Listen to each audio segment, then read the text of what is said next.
Welcome to another episode of Inspiring Instinct. I am E.R. Vogel, local poet and fellow overthinker, and today we are going to talk about the use of symbols. They can definitely represent more than just green means go and red means angry.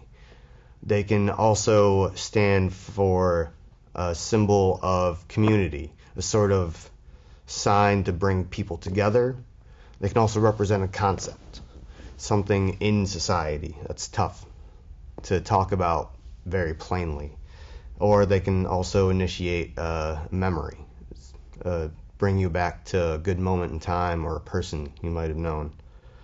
And the really cool thing about symbols is you can use anything, any object or sign. Like I made one about a stool. There's a wobble every time I sit. The floor may be warped after years of my nervous shivers and foot tappings. The stool itself might be uneven from practicing my balance, only choosing the back right leg. That way also can cause the floor to dip. The sunlight feels smoother leaning back. My mind is sharper than my anxious tongue when put to work. The labor of controlling my body, the strain of focus. Realizing realism is depressing, yet needed. After the door slams behind you. All connect neurons in such chaos, survival's only option is making sense of it. That's when I lean forward, beginning to brace myself. The soft landing comes to no surprise, or so I tell myself. I pay attention to the music a little more like how I intend to today. Wish I had a voice like that. I use the wonky seat to help me keep track of the rhythm, tightening my left hand to actually hear the lyrics.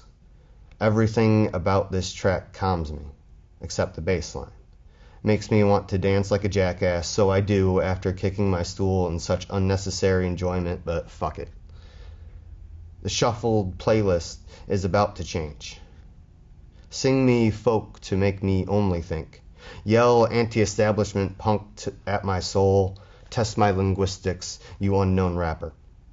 None of that plays. Only blues to make me feel my heart. Back in my seat, it's like the weight of tears leans me forward without a chance to brace myself this time. The floor is cold on my face. I can feel the shivering wood through the rough rug. That instantly soaked up the puddle I made along with my palm. I feel something poking my right thigh, drying my hand with my shirt. On the way down, I grab a loose screw with chipped teeth. How long has that been there? The stool is a symbol for my overthought. And whenever the stool was stable, I could focus better. But that's just an interpersonal use of a symbol.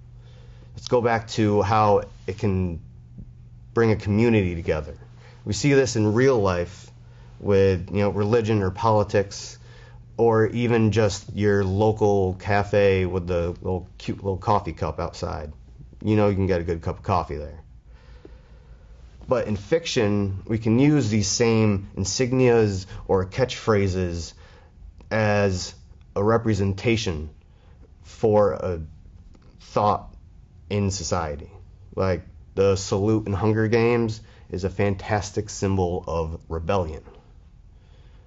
And to that point, symbols can be used as a concept to teach a lesson, to represent a conflict.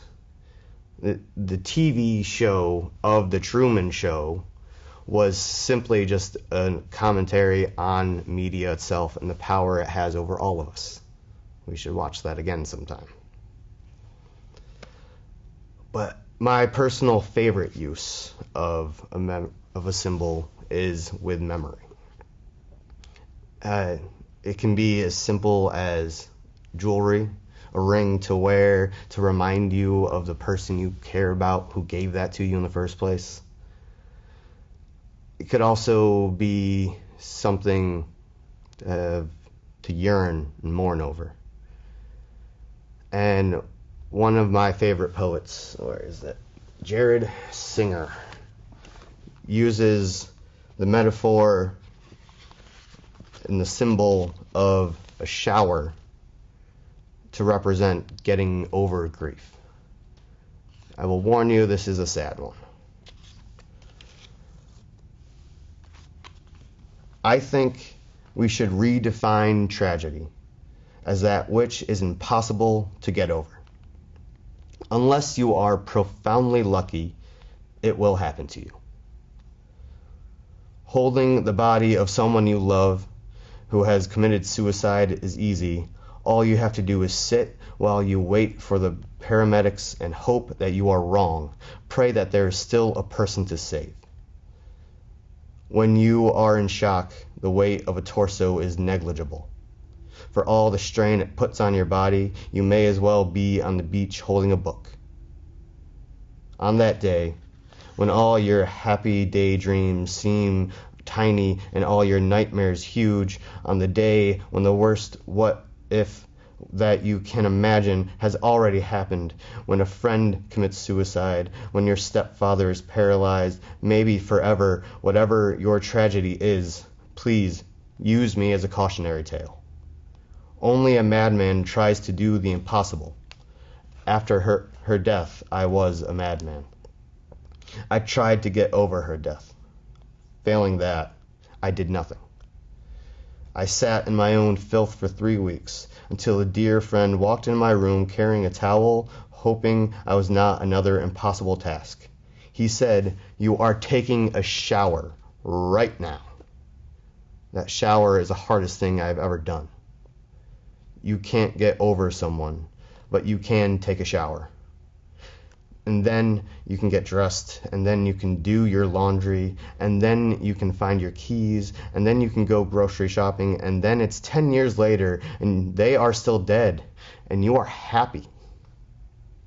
I don't believe in God, but I do believe in miracles. And things so large that they seem impossible, but when you do them one tiny step at a time, you get them done. Taking a shower is a miracle. Laughing is a miracle. Being here is a miracle. We all give up. We all hide.